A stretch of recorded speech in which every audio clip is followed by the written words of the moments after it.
할렐루야.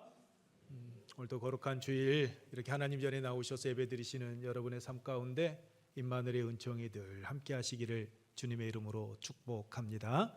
우리 옆에 계신 분들과 함께 인사하겠습니다. 행복한 애흥교회에 참 잘 오셨습니다. 하나님은 여러분을 사랑하십니다. 저도 여러분을 사랑합니다. 네, 축복합니다. 창세기 1장 28절 말씀, 그리고 우리가 뽑은 말씀 우리 함께 외워보도록 하겠습니다. 하나님이 그들에게 복을 주시며 하나님이 그들에게 이르시되 생육하고 번성하여 땅에 충만하라. 땅을 정복하라. 바다의 물고기와 하늘의 새와 땅에 움직이는 모든 생물을 다스리라 하시니라. 아멘. 여러분께서 뽑으신 말씀 우리 함께 외워보겠습니다.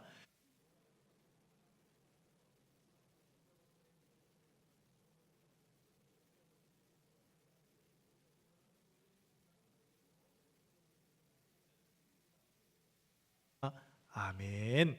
이 두 말씀이 여러분의 삶의 자리에서 아름다운 열매가 맺혀지기를 주님의 이름으로 축복합니다. 여러분, 지난주에 우리가 말씀을 나눈 것과 같이 예수님께서는 가버나움에 있는 한 회당에 들어가 말씀을 전해 주셨습니다. 이때 예수님의 권위 있는 말씀 앞에 회당 안에 있던 수많은 사람들이 놀랐습니다. 그런데 이때 이것을 못마땅히 하는 이가 있었습니다. 그 사람은 다름 아닌 귀신 들린 사람이었습니다. 이 사람은 예수님께서 그의 교훈, 즉 하나님 나라의 천국 복음을 전파하시자 소리를 지르며 예수님께서 행하시는 그 사역을 방해했습니다. 어둠인 귀신이 빛이신 예수님과 함께 할 수 없었기 때문입니다. 그러나 거기까지였습니다. 귀신이 예수님께서 하시는 일 막아설 수 없었습니다. 예수님께서 꾸짖으시며 잠잠하고 그 사람에게서 나오라라는 말씀을 하시자 귀신은 굴복하고 경련을 일으키며 큰 소리를 지르며 그 사람에게서 나왔습니다. 회당에서 또한 자신이 지금까지 은신처로 삼고 숨어 지내던 그 사람에게서 쫓겨났습니다. 예수님의 말씀 앞에 더 이상 어찌할 수 없었던 겁니다. 그렇게 회당에서 가르치시고 귀신 들린 자에게서 귀신을 쫓아내신 후 회당에서 나온 예수님께서는 시몬 베드로의 집에 들어가셨습니다. 시몬 베드로, 이들의 집이 갈릴리 호수 주변에 위치한 그 가버나움에 있었기 때문입니다. 그런데 이들은 요한복음 1장 44절 말씀을 보게 되면 빌립은 안드레와 베드로와 한 동네 베세다 사람이다 라고 말씀하고 있듯이 이들은 가버나움 사람이 아니라 베세다 사람이었습니다. 그런데 고기 잡는 자신들의 그 직업 때문에 이사하였고 가버나움에서 살고 있었던 겁니다. 우리가 직업을 따라 삶의 자리를 옮기듯이 가버나움이 베세다보다 고기를 잡고 살아가는데 훨씬 더 유익했기 때문입니다. 베드로는 전에 말씀을 드렸던 것처럼 결혼을 했었는데 장모님을 모시고 또한 그와 그의 동생인 안드레와 함께 생활하고 있었습니다. 그런데 예수님께서 시몬 베드로와 안드레의 집에 들어가실 때 여러분 29절 말씀을 보면 알 수 있듯이 베드로의 장모가 열병을 앓고 누워 있었습니다. 마가는 단순하게 열병이다라고만 표현을 했는데 누가복음을 기록한 누가는 그가 의사답게 누가복음 4장 38절에서 고온과 고열이 동반되는 중한 열병이다라고, 심한 고열을 앓고 누워 있었다라고 그렇게 말씀을 하고 있습니다. 그 당시 유대인들은 이 열병을 불 또는 뼛속의 불이라고 불렀습니다. 이 열병은 습기가 많은 갈릴리 바다 인근 지역의 풍토병이었는데 높은 열을 동반하는 심각한 병으로 사람들의 생명을 위협하고 있었습니다. 그런데 베드로의 장모가 이 풍토병, 열병에 걸려서 병상에 누워 있었던 겁니다. 여러분, 여기서 누워 있는지라라는 말은 헬라어 카테게이토라라는 단어를 쓰고 있습니다. 카터게이토. 그런데 이 카터게이토라라는 이 말은요, 미완료, 여러분 과거형입니다. 그러니까 베드로의 장모가 이 열병으로 인하여서 뭐 하루 이틀 잠깐 알아온 것이 아니라 아주 오랜 시간 회복되지 못하고 고생을 하며 그 병상에서 있었던 겁니다. 심한 고열로 신음하는 그 어머니를 지켜보아야만 하는 베드로의 아내, 그리고 베드로, 그 함께 살았던 안드레의 마음 어떠했을까요? 이대로 사랑하는 어머니가 숨을 거두는 것은 아닌가, 돌아가시지는 않을까라는 그 두려움 속에서 그들은 하루하루 그 고열에 신음하는 그 어머니를 지켜보아야만 했을 겁니다. 그런 그들에게 새벽에 동이 터오르듯이 서광이 비춰왔습니다. 예수님께서 해당에서 권위 있는 말씀을 가르치시고 또한 그 말씀 한마디로 귀신을 쫓아내는 것을 베드로가 그의 두 눈으로 직접 보고 경험을 하였기 때문입니다. 그래서 예수님께서 자신의 집에 들어오시자마자 30절에 사람들이 곧 그 여자에 대하여 예수께 여짜온대라고 이야기하고 있는 것처럼 장모님이 열병으로 누워있다라는 것을 이야기했습니다. 회당에서 걸어오는 동안 우리 나의 사랑하는 장모님이 열병으로 누워있습니다라고 말을 했는지 안 했는지 정확하게 알 수는 없습니다. 그런데 집에 들어오시자 그의 장모가 열병으로 누워있다라는 것을 사람들이 여쭈었다라고 성경은 말씀을 하고 있습니다. 베드로와 함께 했던 이들, 특히 베드로의 아내는 기대감에 부풀어 있었을 겁니다. 아, 이분이면 나의 어머니 병에서 노임받도록 하지 않을까라는 그러한 기대감을 가지고 분명 예수님께 말하였을 겁니다. 결과는 어떻습니까, 여러분? 그 열병에서 노임을 받습니다. 깨끗하게 치유함을 받은 겁니다. 그것뿐만이 아닙니다. 여러분, 32절 이하의 말씀과 같이 예수님의 말씀으로 귀신을 쫓아냈다라는 그 소문을 들었던 사람들이 베드로의 집 앞에 모여들기 시작을 합니다. 그리고 깨끗하게 치유함을 받습니다. 여러분, 어떻게 이 예수님의 은혜가, 이 치유의 은혜가 이 사람들에게 임하게 되었습니까? 첫 번째는 예수님께서 다가가셔서 그들을 완전히 퍼펙트하게 여러분 치유해 주셨다라는 겁니다. 우리 첫 번째 말씀을 우리 함께 읽겠습니다. 나아가셔서 완전히 치유해 주셨습니다. 그렇습니다, 여러분. 예수님께서 나아가셔서, 즉 다가가셔서 치유를 해 주셨는데 완전 깨끗하게 치유해 주셨습니다. 우리 31절 말씀 우리 함께 읽습니다. 나아가사 그 손을 잡아 일으키시니 열병이 떠나고 여자가 그들에게 수종드니라. 아멘. 사람들은 혹시나 풍토병인 이 열병에 내가 전염되지나 않을까라는 두려움을 가지고 있었습니다. 그래서 가까이 나아가는 것을 꺼렸습니다. 그래서 예수님께도 직접 데려오지 못하고 여러분 먼저 말을 하였던 겁니다. 예수님께서 말씀으로 귀신을 쫓아내는 것 직접 보고 경험하였지만 이 예수님께서 나의 장모님을, 나의 어머님을 치유해 주셨으면 좋겠다라는 그 마음은 있지만 혹시 예수님께서도 다른 사람들과 같이 꺼리지나 않을까, 외면하지나 않을까라는 그러한 인간적인 마음이 있었기에 데려오지 않고 먼저 이야기를 하였던 겁니다. 그런데 예수님께서는 그 사람들의 이야기를 들음과 동시에 바로요 베드로의 장모에게 나아가셨습니다. 여러분, 여기서 나아갔다라는 말, 이 원어의 뜻은 가까이가 끌어당기다라는 의미를 가지고 있습니다. 누가복음 4장 39절 말씀을 보게 되면 가까이 서서라고 말씀하고 있습니다. 다른 사람으로 혹시나 전염되지 않을까라는 두려움 때문에 가까이 하지 않고 있는데 예수님께서는 그 장모의 곁에 나아가셨고 여러분 끌어안듯이 그의 손을 붙잡아 주셨다라는 겁니다. 마치 의사가 환자를 진찰하듯이 예수님께서 베드로의 장모에게 가까이 나아가신 겁니다. 그리고 끌어당기듯이 당신의 손을 내밀어 그 장모의 손을 잡아 일으켜 세워주셨습니다. 근데 여러분, 놀라운 일이 벌어집니다. 그 장모가 오랜 시간 동안 열병으로 신음하고 있었는데 예수님께서 손을 잡아주신과 동시에 그녀가 치유함 받았다라는 겁니다.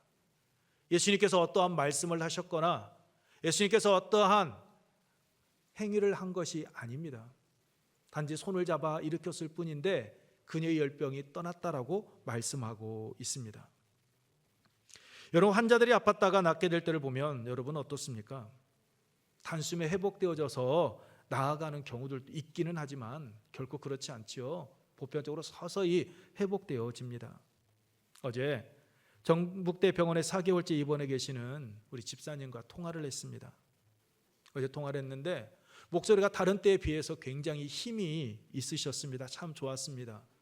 그 집사님의 목소리를 듣는데 저도 모르게 기분이 좋았습니다. 그래서 집사님과 밝은 소리로 통화를 했습니다. 전에는 통화하는 것조차 굉장히 힘들어 하셨는데 어제는 달랐습니다. 목소리에 힘이 있었습니다. 그러시면서 집사님께서 말씀하셔요. 목사님, 어제부터, 그러니까 금요일부터 이제 재활치료를 받고 있습니다 라고 말씀하시는 것이었습니다. 오랜 시간 앉아있지를 못하셨습니다. 계속해서 누워 계셔서 아무것도 할 수 없던 집사님이셨습니다. 하나에서 10까지 남편 되시는 집사님께서 두 아들이 엄마의 그 병수발을 다 했습니다. 그래서 이제 집사님께서 조금 기력이 회복되자 의사 선생님들에게 말씀드렸더니 그러면 서서히 재활치료를 한번 시작해 보자라고 이야기하셔서 이제는 재활치료를 받고 있다라는 겁니다. 조금씩 침상에서 내려와 움직이신다라는 거죠. 전처럼 언제 건강이 회복되어져서 내가 사지육신 내 마음대로 움직일지 그날은 알 수는 없지만 목사님 기도해 주십시오라고 그렇게 말씀하셨습니다. 여러분, 이것이 아팠던 환자들의 보편적인 모습이죠. 바로 회복되어지지 않고 서서히 회복되어집니다. 그런데 오늘 말씀을 보게 되면 예수님의 치유는 여러분 어떻습니까? 즉각입니다. 회복 기간이 필요 없는 완전한 치유를 예수님께서 행해 주셨습니다. 재발하지도 않았습니다. 베드로의 장모에게 임한 이 치유의 은혜가 재발하지 않고 완전히 치유됐다라는 증거가 여러분 무엇입니까? 31절 말씀을 여러분 다시 한번 보십시오. 무엇라고 말씀하고 있습니까? 여자가 그들에게 수종드니라. 베드로의 장모가 열병이 떠나자 그들, 즉 예수님과 함께했던 야고보와 요한을 비롯한 그 집안에 있던 사람들을 섬기기 시작했다라는 겁니다. 그리고 열병이 떠나고 해서 이 떠났다라는 말은 여러분 남편과 아내가 이혼하는 것을 뜻하는 단어입니다. 마태복음 26장 56절 제자들이 다 예수를 버리고 도망하니라 해서 예수님을 버리고 도망갈 때 사용되어졌던 단어와 동일한 말입니다. 즉 완전히 분리됐다, 완전히 이탈했다라는 겁니다. 다시 말해 열병이 떠났다라는 이 말은 베드로의 장모에게서 열병이 완전히 떠나 이제는 더 이상 베드로의 장모에게서 그 어떤 열감도 느껴지지 않는 그 상태가 되었다라는 겁니다. 그렇습니다. 예수님의 치유는 여러분 완벽한 치유였습니다. 다가가셔서 일으켜 세워주심으로 깨끗하게 치유해 주신 은혜였습니다. 여러분 요한복음 5장에 나오는 베데스다 못에 38년 된 병자도 보십시오. 예수님께서 그 병자를 보시고 그에게 다가가셨습니다. 그리고 내가 낫고자 하느냐라고 물으시고 그의 의지를 확인하신 후 말씀하시죠. 일어나 내 자리를 들고 걸어가라라고 말입니다. 어떻게 되었습니까? 요한복음 5장 9절 말씀입니다. 그 사람이 곧 나아서 자리를 들고 걸어가니라. 예수님께서 내 자리를 들고 걸어가라라는 그 말씀이 떨어지기가 무섭게 그 사람이 그 자리에서 일어나 나아갔다라고 말씀합니다. 이처럼 예수님의 치유는 다가가셔서 나아가셔서 완전한 회복을 주시는 치유입니다. 베드로의 장모와 38년 된 병자에게 임한 이 완전한 치유가 육적인 질병과 정신적인 스트레스로 인하여 신음하는 우리 모든 성도들의 삶 가운데 임하시기를 소망합니다. 그래서 육체적, 정신적 연약함에서 노임을 받고 그 삶이 회복되어져 가는 은혜 안에서 범사의 기쁨이 넘치는 행복한 믿음의 길을 걸어가시기를 주님의 이름으로 축복합니다. 두 번째로 예수님의 이 치유의 은혜는 찾아오는 자 외면하지 않고 치유해 주신 은혜였습니다. 우리 함께 읽겠습니다. 두 번째, 찾아오는 자 외면하지 않고 치유해 주셨습니다. 그렇습니다, 여러분. 예수님께서는 찾아오는 자 외면하지 않으셨습니다. 32절로 33절 말씀을 보면 온 동네 사람들이 베드로의 집 문 앞에 모여들었다라고 말씀하고 있습니다. 회당에서 가르치실 때 다른 서기관들과 다른 차원이 다른 권위 있는 말씀을 통하여 귀신을 내쫓은 그 사건에 대해서 소문을 들은 사람들이 예수님을 찾아온 겁니다. 여러분, 찾아왔다라는 말은 무슨 말입니까? 다른 말로 말하면 내가 그분을 선택했다라는 겁니다. 즉 예수님을 선택하고 예수님을 찾아온 자들을 예수님께서는 박대하지 아니하고 그대로 다 맞아들여 주신 겁니다. 여러분, 마가복음 5장 25절 이하의 말씀에 나오는 열대를 혈루병으로 앓던 여인을 여러분 보십시오. 그녀는 많은 의사에게 괴로움을 받았습니다. 자신이 가지고 있던 모든 것 허비하였지만 낫지 아니하고 오히려 그의 몸은 더 중하여졌다라고 성경은 말씀하고 있습니다. 그런데 그런 그녀가 예수님을 찾아왔습니다. 여러분, 어떻게 되었습니까? 예수님께서 부정한 여인이라고 그녀에게 핀잔을 주셨습니까? 외면하셨습니까? 아니, 이 부정한 여인이 왜 나에게 왔어? 당신으로 인하여 내가 부정하게 되었어 라고 이야기하며 그녀를 여러분 꾸짖으셨습니까? 그녀가 주위 사람들로 하여금 돌에 맞아 죽도록 그녀를 여러분 궁지에 몰아 넣으셨습니까? 아닙니다. 예수님께서는 당신을 찾아온 자, 당신을 선택하고 믿음의 고백으로 나온 그녀를 보시고 말씀해 주셨습니다.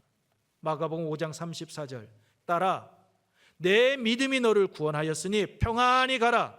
내 병에서 놓여 건강할지어다. 예수님을 선택하고 예수님 앞에 나와왔을 때 예수님은 그녀의 아픈 부분을 안으시고 그녀를 사랑으로 치유해 주셨습니다.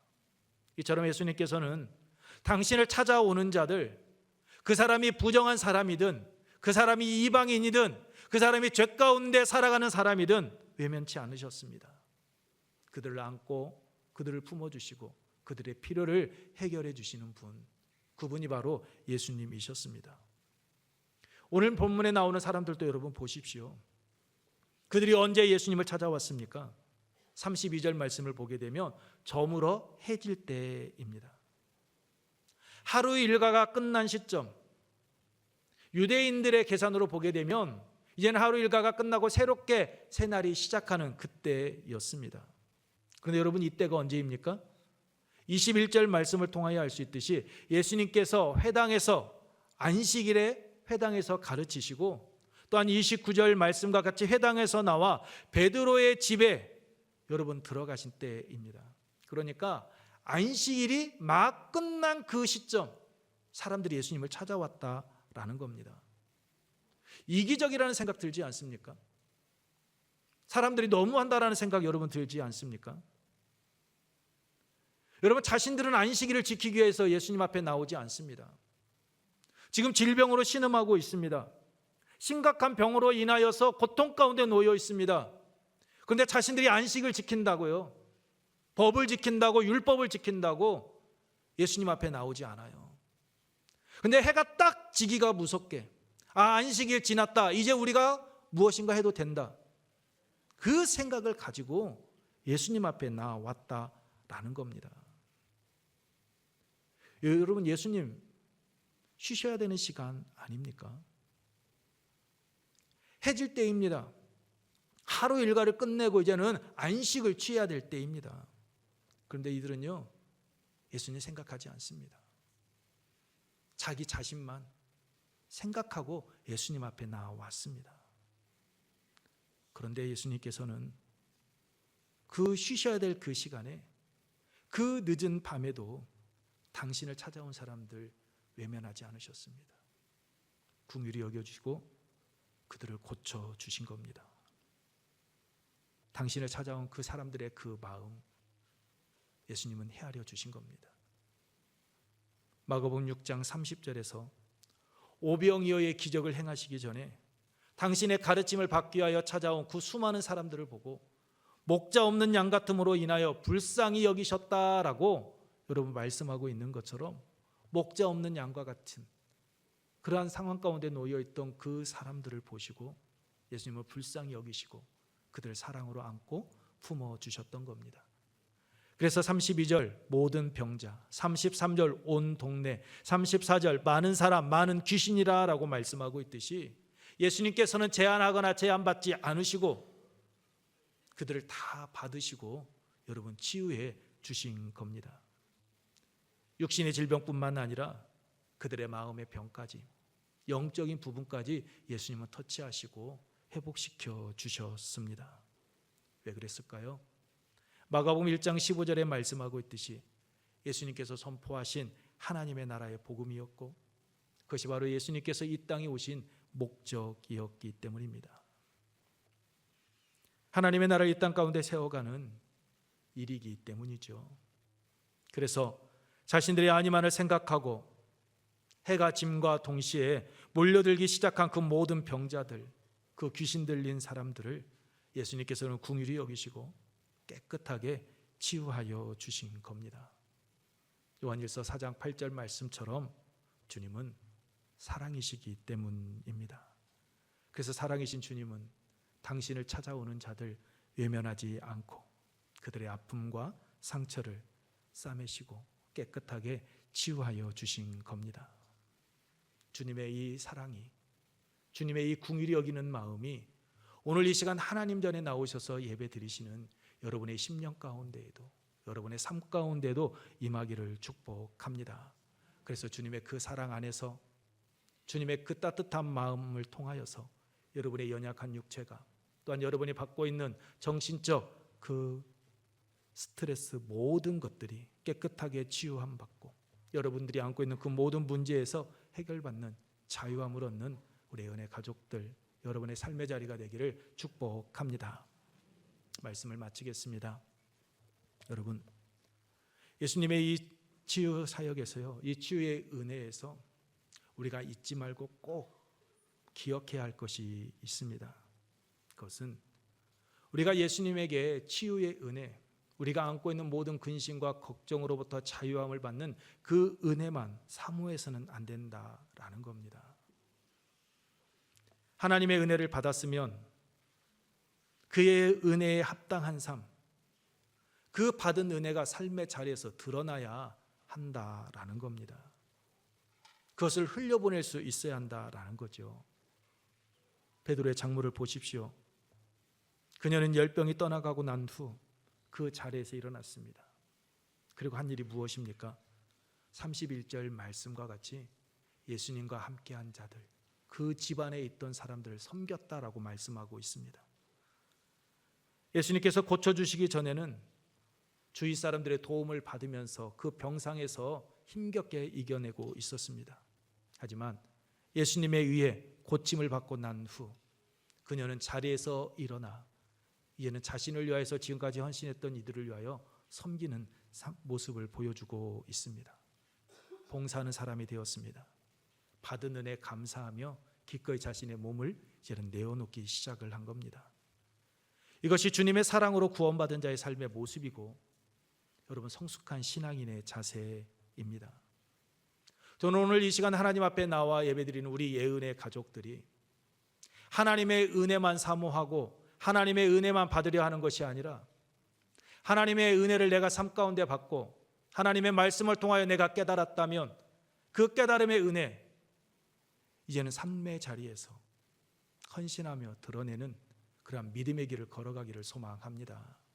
받음으로 끝나고 잊혀지는 존재가 아닌 여러분의 삶의 자리가 다가오셔서 나의 아픔과 상처를 깨끗하게 치유하여 주신 하나님, 찾아오는 자 외면치 아니하시고 나의 근심과 걱정과 염려 모든 것들을 해결해 주시는 그 하나님의 은혜를 받은 자답게 이제는 삶의 자리에서 그 은혜를 흘려보내므로 여러분의 삶 속에서 하나님의 나라가 이 땅 가운데 아름답게 세워가는 그런 복 있는 삶 살아가시기를 주님의 이름으로 축복합니다.